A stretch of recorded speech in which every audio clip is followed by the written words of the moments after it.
RCB team 16,705 கோடிக்கு கைமாறி இருக்கு. 2024 வரைக்கும், அதாவது 17 வருஷமா டிராஃபியை ஜெயிக்காத ஒரு டீமுக்கு இவ்வளோ ஒர்த்தா? ஒரு டீமோட வேல்யூ இன்க்ரீஸ் ஆகிறதுக்கு ரொம்ப முக்கியமான ஒரே ஒரு காரணம் மனிதர்கள். எத்தனை மனிதர்கள் எந்த அளவுக்கு தீவிரமா ஒரு டீமை ஃபாலோ பண்றாங்களோ அந்த அளவுக்கு அந்த டீமோட வேல்யூ இன்க்ரீஸ் ஆகும். அதிகாரம், செல்வாக்கு, பணம் இது எல்லாத்தையுமே தாண்டின மிகப்பெரிய ஒரு பலம் மனித பலம். இந்த ஒரு பிரின்சிபல் ஸ்போர்ட்ஸ்ல மட்டும் ஒர்க் ஆகாது. பாலிடிக்ஸ், சினிமா, பிசினஸ் இந்த மாதிரி ஒரு ஃபீல்ட்ஸ்லயுமே ஒர்க் ஆகும். மக்கள் நம்மளை பின்தொடர்ந்தா நம்ம என்ன பண்ண முடியும்?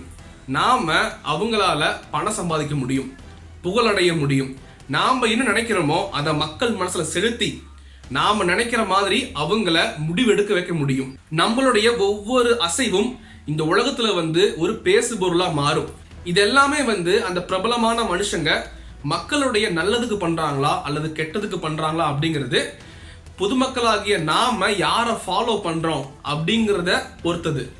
பொதுவா மனிதர்கள் நம்மளை பின்பற்றும் பொழுது அவங்கள ஹேண்டில் பண்றது ரொம்ப ரொம்ப கஷ்டம்.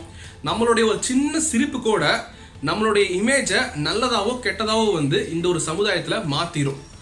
அந்த மனிதர்கள் ஒன்று சேர்றாங்க அப்படிங்கும்போது அந்த இடத்துல மரணங்கள் கூட நடந்துட்டு இருக்கிறத சமீபத்திய நிகழ்வுகள் நமக்கு உணர்த்துது.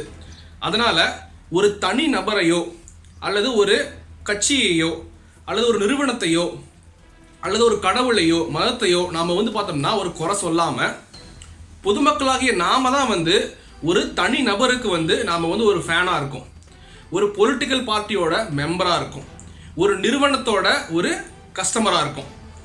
நாம எப்படி ஒருத்தரை பின்தொடரணும் அப்படிங்கறத நாம கத்துப்போம். நாம மாறுவோம். அப்பதான் நாம ஏமாறாம இருக்க முடியும். நன்றி.